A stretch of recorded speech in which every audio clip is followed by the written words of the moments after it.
தாய் வீடு மார்ச் 2026.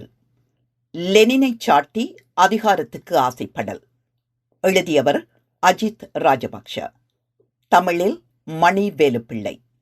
வாசிப்பவர் ஆனந்தராணி பாலேந்திரா.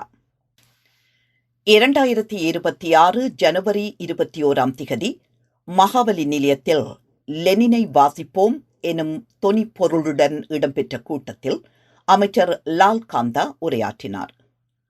அது மக்கள் விடுதலை முன்னணியின் JVPயின் தொழிற்சங்க கிளை நடத்திய கூட்டம்.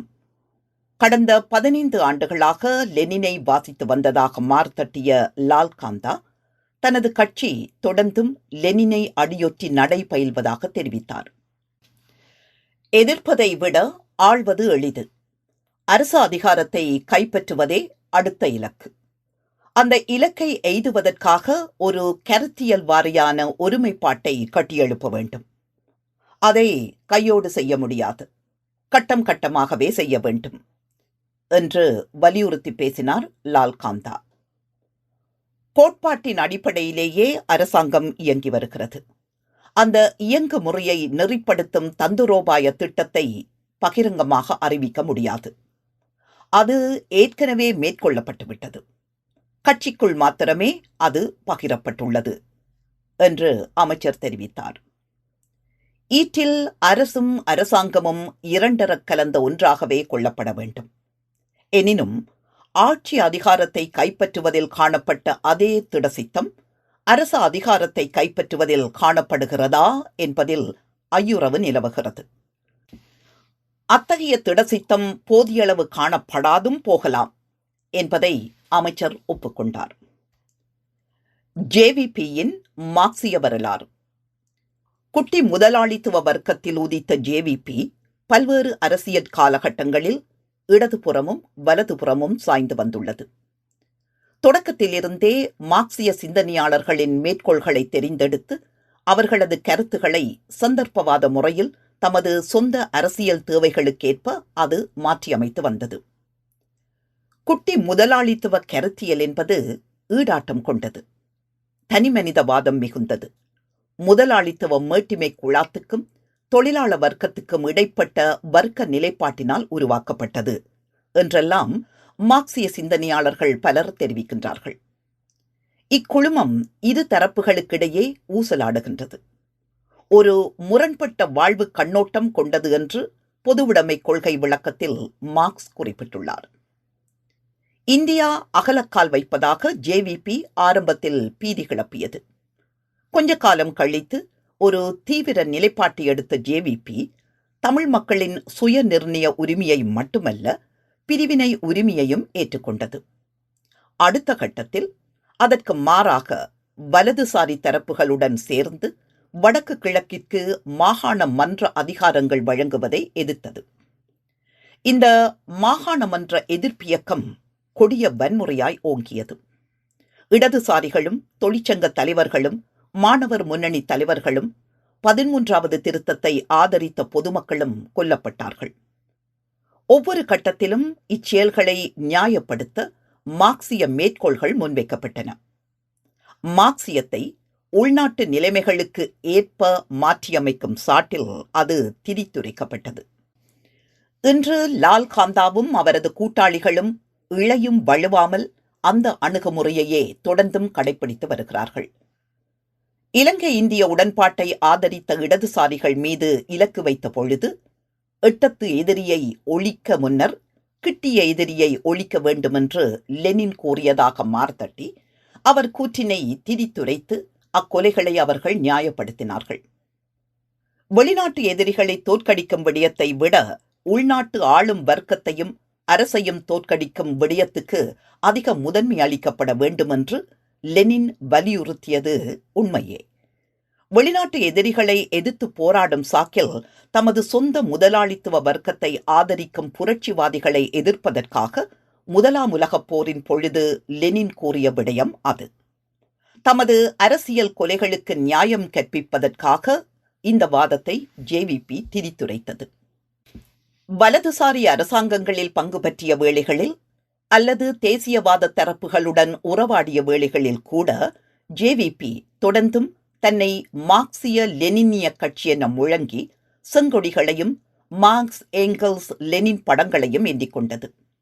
பெலவத்தையில் உள்ள கட்சி தலைமையகத்திலும் அதே படங்கள் வேறு தொங்குகின்றன. தாம் அன்று கண்டித்த அனைத்து நாட்டு நாணய நிதியத்தின் அதே நிகழ்ச்சி திட்டத்தை இன்று அவர்கள் மும்முரமாக நடைமுறைப்படுத்தி வருகின்றார்கள். அதேவேளை அரசாங்க அதிகாரத்தை தாம் கைப்பற்றிவிட்டதாகவும் சமவுடைமை பாதையில் தாம் பீடு நடை போடுவதாகவும் இனி அரச அதிகாரத்தை கைப்பற்றும் போராட்டத்தை மேற்கொள்ளப் போவதாகவும் முழங்குகின்றார் லால் காந்தா. அடிமட்ட தோழர்களை ஏய்த்தல். அடிமட்ட தோழர்களை லால் காந்தா திரும்பவும் ஏமாற்ற பார்க்கின்றார். குறுகிய அரசியல் சித்தநெறி பயிற்சி அளித்து டாக்மெட்டிக் ட்ரைனிங் உருவாக்கிய தமது தோழர்களை விழித்து முதலாளித்துவத்தின் மூலம் சமவுடைமையை எய்த முடியும். முதலாளித்துவ குடியாட்சியை முதலாளித்துவம் நிறைவேற்ற தவறியிருக்கலாம். முதலாளித்துவ குடியாட்சி நிறைவேற்ற தவறிய பணிகளை எமது கட்சி நிறைவேற்றி வருகிறது என்றெல்லாம் வலியுறுத்துகின்றார் லால் காந்தா. லெனினை அடிக்கடி மேற்கோள் காட்டும் லால் காந்தா முதலாளித்துவ முறைமையில் மெய்யான குடியாட்சி நெறி சார்ந்த சீர்திருத்தங்கள் கைகூடப் போவதில்லை என்று ஆனானப்பட்ட லெனினே வாதாடியதை தவித்து விடுகின்றார். முதலாளித்துவ முறைமையில் தேர்தல் வழிவந்த கட்டமைப்புகள் மெய்யான அதிகாரம் செலுத்துவதில்லை. முதலாளிகள், வங்கியாளர்கள், ஏகபோக அமைப்புகளின் சொந்தக்காரர்களே அதில் மெய்யான அதிகாரம் செலுத்துகின்றார்கள் என்று லெனின் திரும்ப திரும்ப வலியுறுத்தினார். முதலாளித்துவ முறைமையில் நாடாளுமன்ற குடியாட்சி என்பது வெறுமனே ஓர் ஒப்பாசாரமாய் அல்லது முதலாளித்துவ குடியாட்சியாய் அமைகின்றது என்று வாதாடினார் லெனின். தேசிய மக்கள் சக்தியும் அரச அதிகாரத்தை கைப்பற்றும் மாயையும். அரச அதிகாரத்தை கைப்பற்றி அரச கட்டமைப்பை அக்குவேறு ஆணிவேறாக கழற்றி பூட்டி பல தசாப்தங்களாக இலங்கையை ஆண்ட மேட்டிமை குழாத்தின் அழுங்கு பிடியை தகர்க்க வாக்குறுதி அளித்து ஆட்சியில் அமர்ந்ததே தேசிய மக்கள் சக்தி.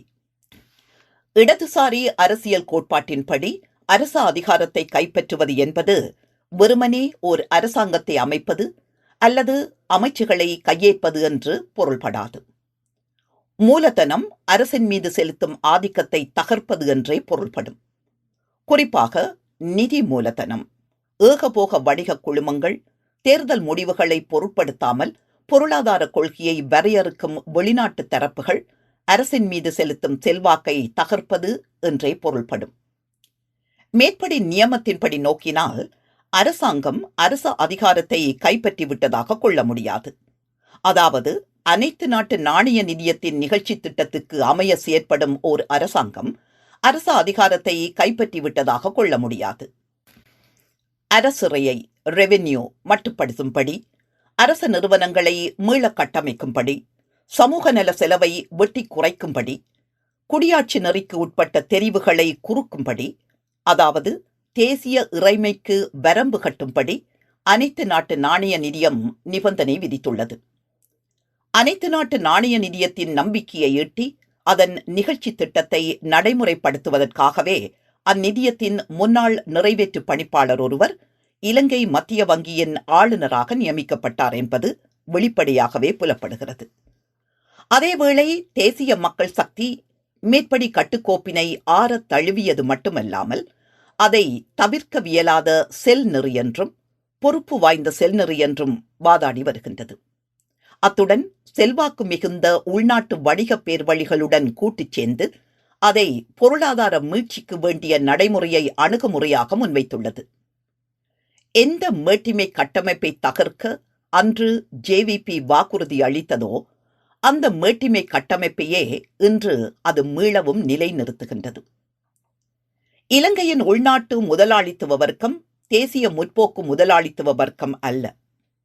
ஏகபோக இறக்குமதி, அரச பாதுகாப்பு, வரிச்சலுகை, வெளிநாட்டு மூலதனம் என்பவற்றில் பெரிதும் தங்கியிருக்கும் வர்க்கம் அது. அதனுடன் கூட்டுச் சேர்வது மேட்டிமை குழாத்தின் அதிகாரத்தை வலுப்படுத்துமே ஒழிய பலவீனப்படுத்தாது.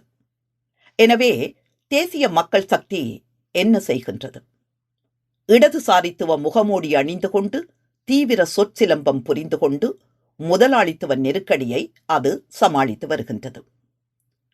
ஊழல் தடுப்பு நடவடிக்கைகள், நிர்வாக வினைத்திறன், அரசிறை ஒழுக்கம் என்பன ஆளுகையை மேம்படுத்தக்கூடும். ஆனால் பொருளாதார அதிகாரம் செலுத்துவோரை அல்லது முழுமுதற் கொள்கை வகுப்பவர்களை அவை மாற்றுவதில்லை.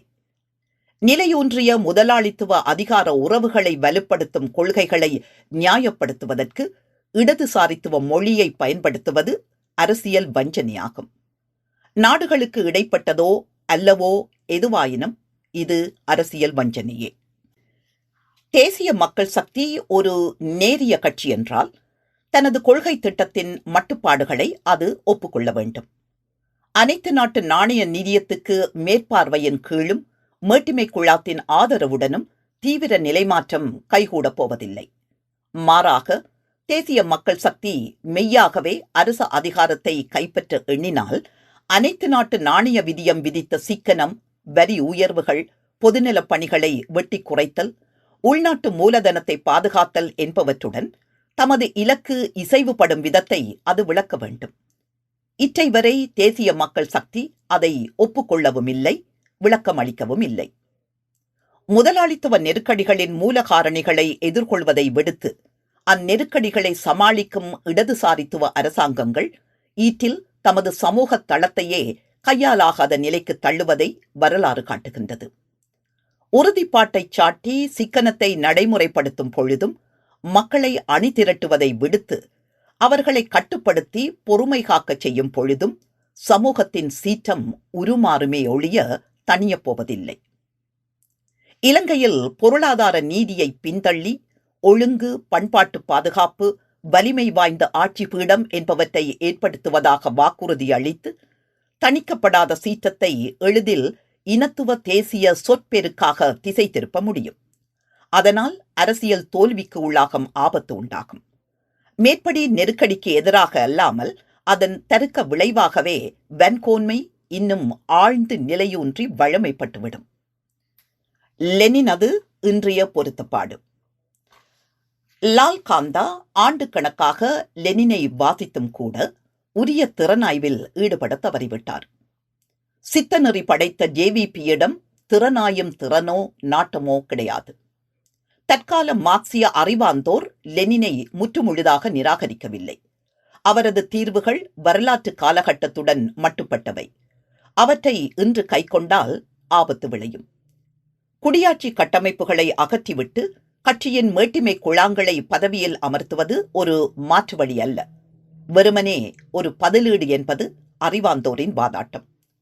அதற்கு பதிலாக தீவிரமான முறையில் வெளிப்படையாக நடவடிக்கை எடுத்து அதிகாரங்களை பன்முகப்படுத்தி குடியாட்சி நெறிப்படி வணிக அமைப்புகளையும் நிறுவனங்களையும் நிர்வகிக்கும் யோசனைகளை அவர்கள் முன்வைக்கிறார்கள். குடியாட்சி என்பது வெறுமனே ஒரு முதலாளித்துவ ஆடம்பரம் அல்ல. அது எந்த சமவுடைமை திட்டத்தினதும் கருப்பொருளாகும் என்பது அறிவாந்தோரின் வாதாட்டம். மாற்றுக் கருத்தை அடக்கி ஒடுக்கியவுடன் சமவுடைமை என்பது அதன் சட்டப்பேறினையும் திருந்திக் கொள்வதற்கான விமர்சனங்களையும் இழந்து ஊழலுக்கும் தேக்க நிலைக்கும் உள்ளாகிவிடுகின்றது. குறிப்பாக செயற்கை நுண்ணறிவும் பாரிய தரவுகளும் ஓங்கிய இன்றைய காலகட்டத்தில் 20ஆம் நூற்றாண்டின் திட்டமிடல் முறைமைகள் வழக்கொழிந்து போய்விட்டன என்பது ஸ்லாவோச் சிசெக் போன்ற மெய்யியலாளர்களின் வாதம். சமவுடைமை அரசுகள் என்றுமே அடையாத முன்னேற்றத்தை முதலாளித்துவம் மேன்மேலும் அடைந்துள்ளது. அதாவது திட்டமிடும் துறையில் லெனினிய பொருளாதார முறைமைகள் நாட்பட்டவையாகிவிட்டன. சமவுடைமை நெறிப்படி நிலைமாற்றம் அடைவதற்கு அரசு அதிகாரத்தை கைப்பற்றுவதே தீர்க்கமான வழி என்று லெனின் நம்பினார். ஆனால் அத்தகைய அதிகார மையமாக இக்கால முதலாளித்துவ அரசு விளங்கவில்லை என்பது ஸ்லோவோச் சிசெக், யானிஸ் வருஃபஹீஸ் போன்ற சிந்தனையாளர்களின் வாதம். சித்த நெறிவாதம், டாக்மெட்டிசம், தேசியம், வன்கோன்மை என்பவற்றை அறவே கண்டித்த பிரித்தானிய மெய்யியலாளர் பெர்டன் ரசல் வெறுமனே முதலாளித்துவத்தை ஒழித்தவுடன் குடியாட்சி மலர்ந்து விடாது என்று எச்சரித்தார். சோவியத் ஒன்றியத்தை அவதானித்த பிறகு போல்ஸ்விக் வாதம் ஓர் ஆளும் வர்க்கத்துக்கு பதிலாக இன்னொரு ஆளும் வர்க்கத்தையும், தொழிலாளிகளின் மெய்யான அதிகாரத்துக்கு பதிலாக சலுகை அனுபவிக்கும் கட்சி அலுவலர்களின் அதிகாரத்தையும் தோற்றுவித்தது என்று தெரிவித்தார். தற்கால சர்வாதிகாரம் நிரந்தர சர்வாதிகாரமாய் மாறும். அதிகாரத்தை ஒருமுகப்படுத்துவதில் தீவிரம் காட்டினால் வினைத்திறன் குன்றி தேக்க நிலை உண்டாகும்.